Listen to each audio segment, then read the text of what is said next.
89.3 FM. Surely in the family, God is with me. Surely in the family, God is with me. Surely in the family, God is with me.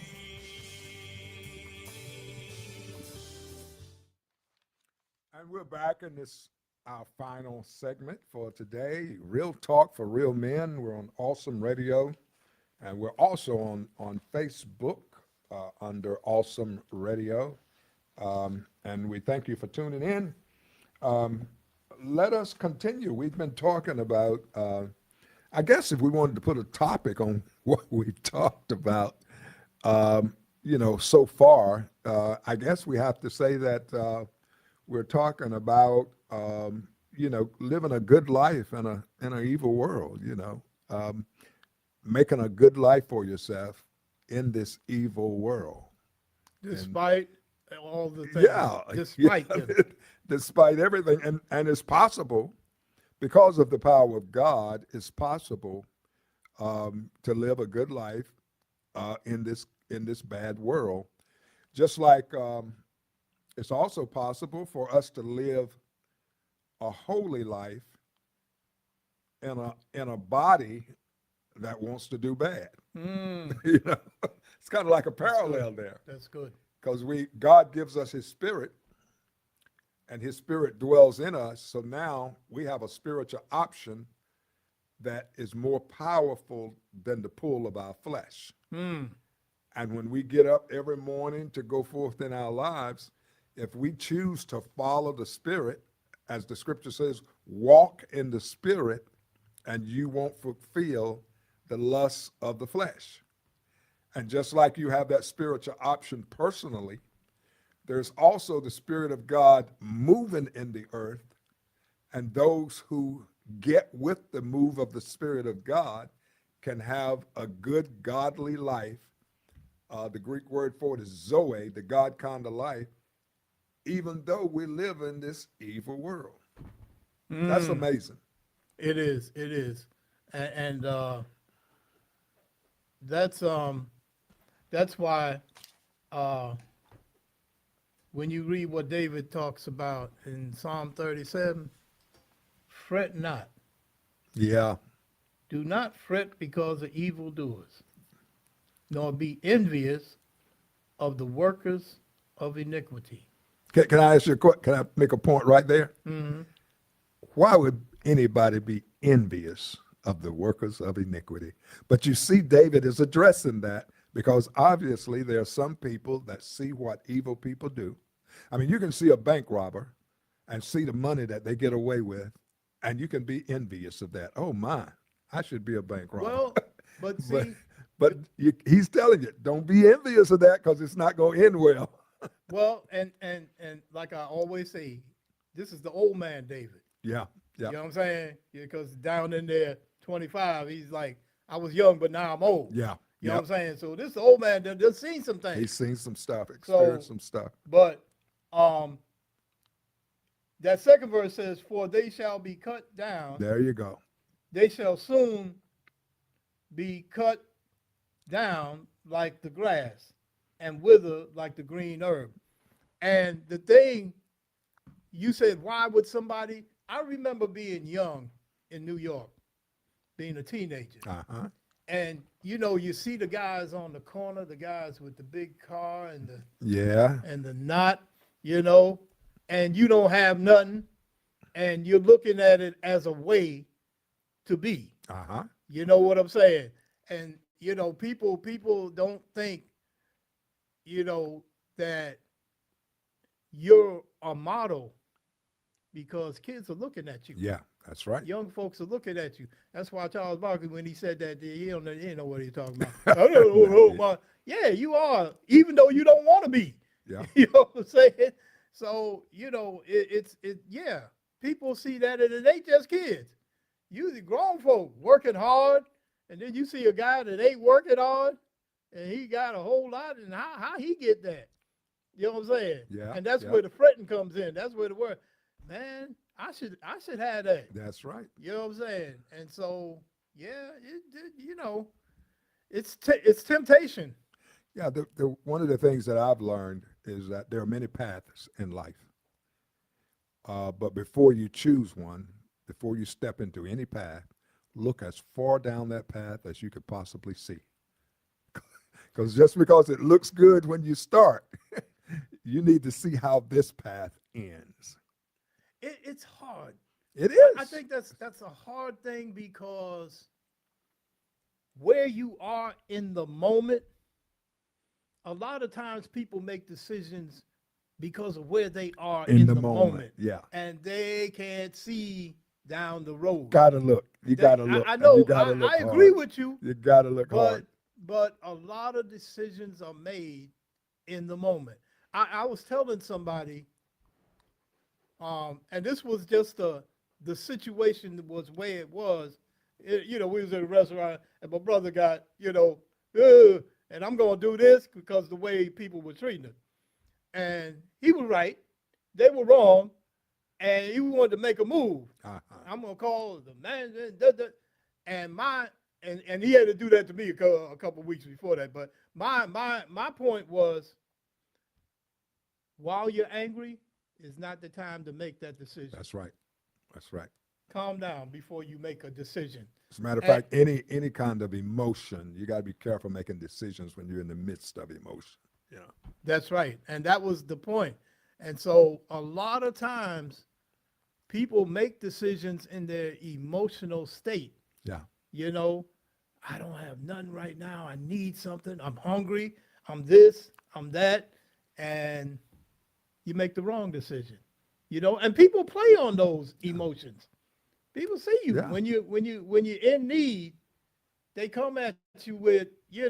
Yeah. oh, you need something, so you need to do this, and then if you do this, I'll give you this, and we see that in the temptation of Jesus. Yeah. You hungry? Why don't you turn them stones into? You know You can you're do hungry. Why don't you go ahead? You know you're hungry. You know you got the power. Why don't you go ahead and do it? But this is why I like to advise younger people, whether you young because you're a teenager or young because you or young adult or middle age. Make it a habit in your life to talk to older, experienced people. Because like you said, when you're in the moment in a situation, you don't take the time to look far enough down a certain road, a certain path, or a certain choice to see how it's going to end. Because it's not how you start. It's not how that road starts. It's how that road ends. A lot of times, you may not know nothing about what you're in the midst of, but if you spend a lot of time talking to older people, you will hear a lot of experiences that will help you in your moment of decision. You see what I'm saying? That's right. That's Because there are true. a lot of old people that already done took the bumps and bruises, that's already fallen off the cliffs, that's already been through the storms. Mm-hmm. And when they give you their story and you see how they got into it and how it became harm to them and how they got out of it eventually, it teaches you a lot about, what, this does feel good right now. But I remember that Aunt Sue told me that she was in this situation one time and she stepped into it and told me a lot about the pain and suffering she endured because of her choice. And so I know that even though I'm feeling real, real good, this is not a good way to go because of Aunt Sue. Now, with that, a wise man. That's a wise man. Yeah. He'll Yeah. take wisdom. But then there's The other fool. folk that'll hear that and see that and still don't Just take it. because it happened to you don't mean it's going to happen to me. Yeah, You know who you're came right. to my mind just did is that young brother from the basketball player, Jay Morant. Ja Morant. Yeah. John Morant. Yeah. Yeah. It came to my mind because Yeah. I'm you sure had there's to some. have seen, and Yeah. I'm sure some older brothers have spoken to the brother, and you've seen before you, Yeah. people that have gone down the road, and yet you keep going down the road. Doing- And you Yep. know, it's funny. I was in boot camp with a guy that kept messing up. And you know, when you mess up, they make you exercise. Oh yeah, Make yeah. you, and there was one guy. Well, we looked at him sometime. We said, man, he gonna be strong when he get out of here. He keep when you keep doing the same thing, you're gonna keep getting the consequences until you get it Yeah. right. Yeah. You know, and And so, life has a way of doing that to you too. yeah, You know, life has a way of whipping you into shape, you know? But learning lessons, being able to learn from your experiences, you know, that's a big deal. You could almost classify that as a gift. If a person, if he mess around and touch a hot stove and it burns him, and he puts that in his memory bank and said, "Look, whenever something is hot, I'm going to be cautious." yeah, you know. yeah. But there are some people that will get burnt over and over and over again. How does that happen? Maybe it didn't hurt bad enough the first time that you got to keep going back getting burnt over and over and over again. So My when I was young, I was about six, well, 5.5, 6. I was in the house with my young aunts.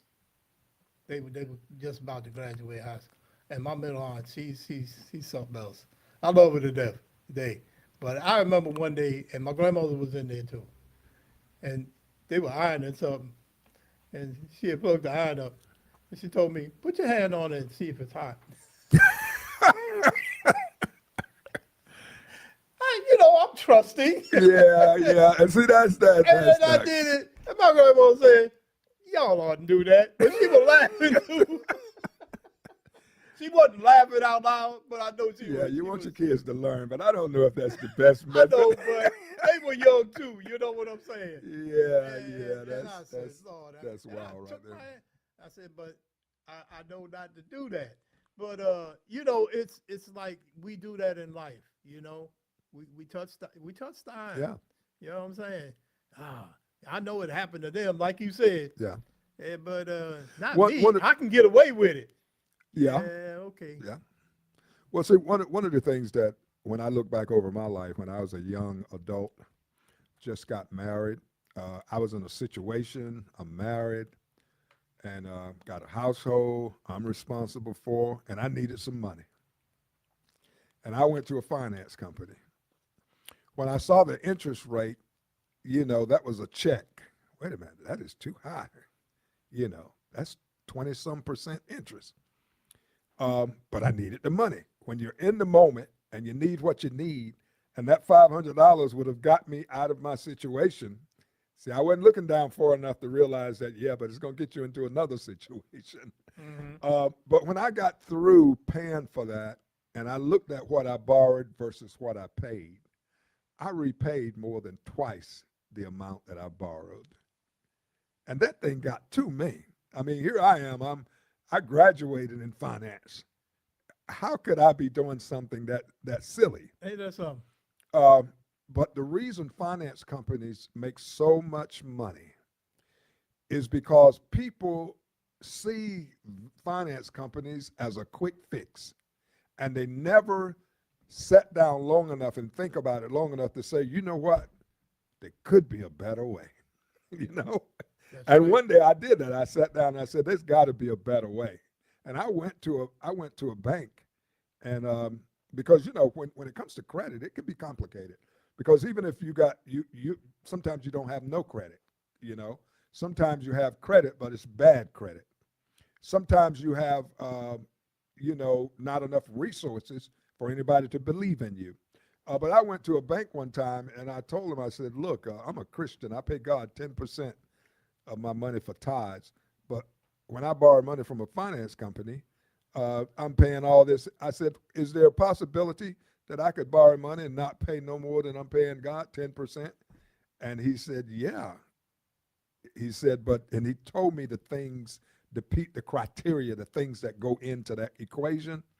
But he said, here's something that most people don't know.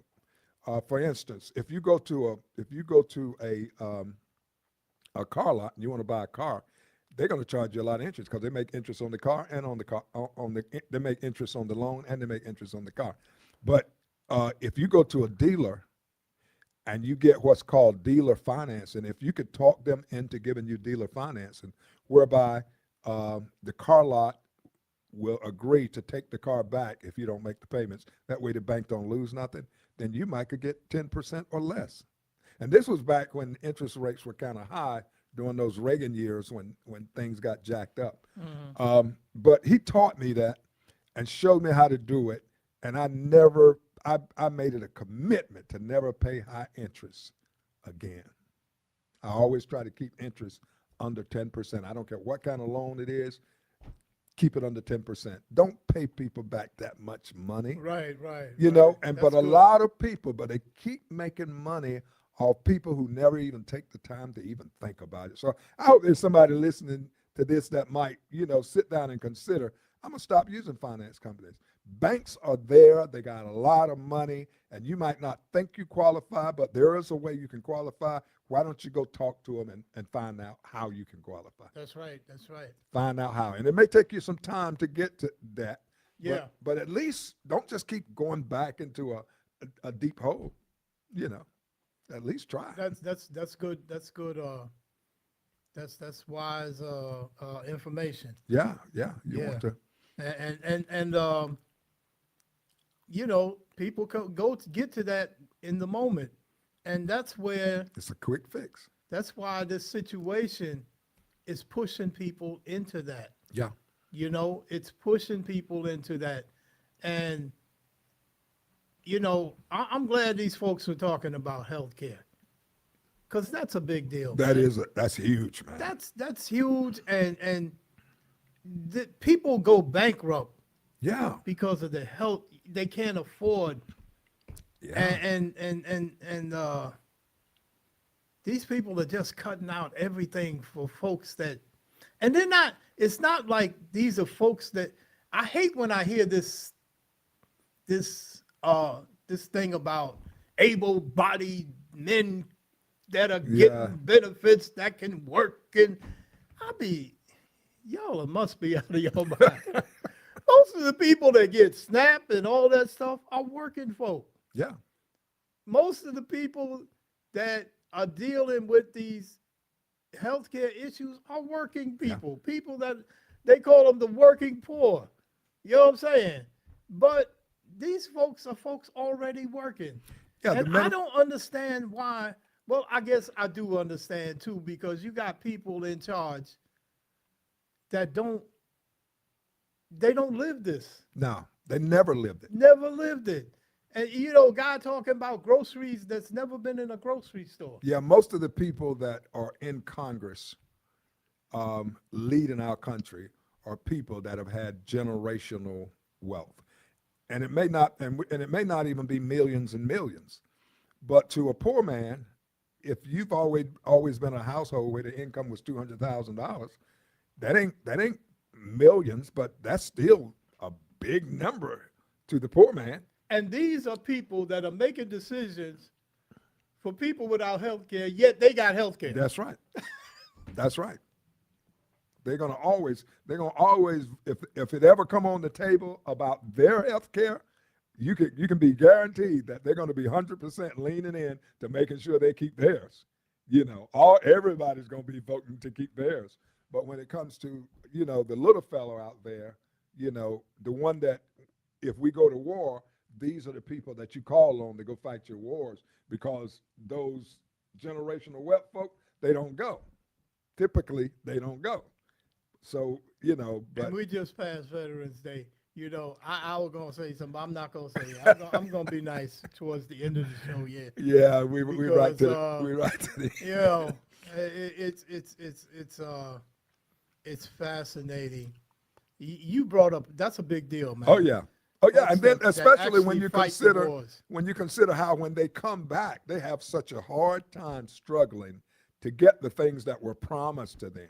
And a lot of them, and it ain't that much in some cases, but that was promised. They have a hard time getting it. And a lot of active duty and military folk use SNAP. Yeah. They use SNAP. And then SNAP also helps the farmers. That's the way it was designed. Yeah. Yeah. Oh, but anyway, well, we gonna live in this system. We gonna be like Daniel, and we're going to learn how to prosper in it. Real talk for real men on Awesome Radio. We've enjoyed you today. Hope you enjoyed us. You're listening to our newest edition of the Awesome Radio Network, WNOS, 1450 AM and 102.3 FM.